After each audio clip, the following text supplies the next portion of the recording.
વધુ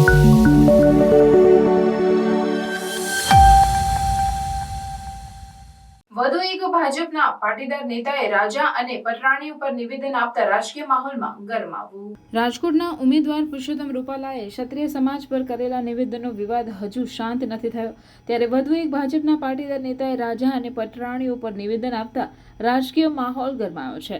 ગઈકાલે વિસાવદરમાં ભાજપની સભામાં જિલ્લા ભાજપ પ્રમુખ કિરીટ પટેલે બફાટ કરતા કહ્યું કે પહેલા રાજાની પટરાણી બોબડી હોય, લૂલી હોય કે લંગડી હોય, પણ એના કુખેથી જન્મેલો દીકરો રાજા બનતો હતો, પણ હવે રાજા મતપેટીમાંથી પેદા થાય છે.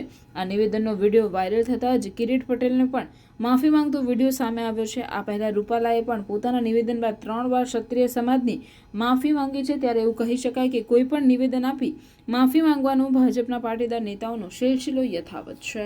આજે આપણા વિસાવદર મધ્યસ્થ કાર્યાલયનું ઉદ્ઘાટન ના પ્રસંગ ઉપસ્થિત આપણે એકત્ર થયા છીએ.